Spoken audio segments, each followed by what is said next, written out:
let's say something happens, you financially get wiped out, right? Mm-hmm. You're good, health's good, kids are good, family's good, but you get financially wiped out. You got, let's say, $500 left to your name to go out there and rebuild and restart your real estate career. Mm-hmm. What are the first few things that you would, but with that being said, you get financially wiped out, but you've retained everything you've learned over all the years of your experience. What are some of the first few things you go do immediately to go out there and rebuild?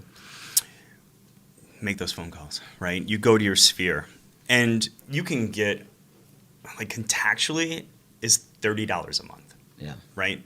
And it's a little clunky, but it works. For $30 a month, you have a place to put those names, and you have a system that automatically reminds you to call them. You call people, right? So either you're in real estate or you're not, right? And so people look at me, they're like, oh, but you're in yoga. I'm like, yeah, I don't go out to bars, okay? I spend my time in a yoga studio. I practice real estate. I practice yoga.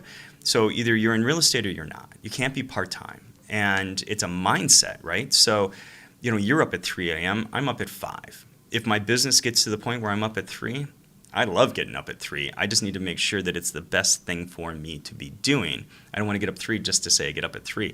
And a lot of people do that. Yeah. A lot of people look at what the top producers are doing and they say, oh, wow, they're up early. They're up on Facebook. Right. That's not work. Facebook is not work. Facebook is not work. I cannot stress that enough. I've got somebody I'm working with right now. She's like, yeah, I got 3,000 friends I've added on Facebook. I'm like, really? All real estate agents? And she's like, pretty much, yeah. I'm like, 85% of them. What are you selling? Houses? None of those people are going to buy houses from you. Yeah. Not a one. You did no good today.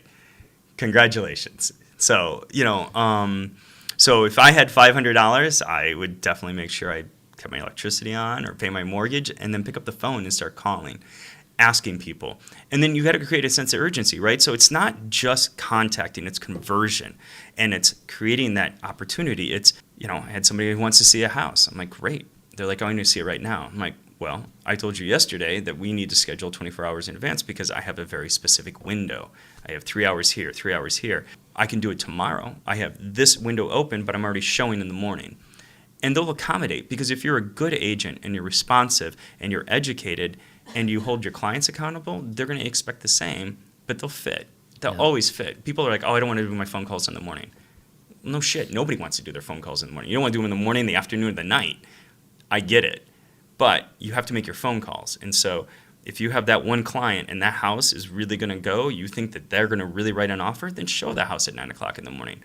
But then do your phone calls immediately when you get back, right? You write the offer, you get the offer sent over, and then you only outbound calls, right? And if you don't do that, $500 is gone. Right. So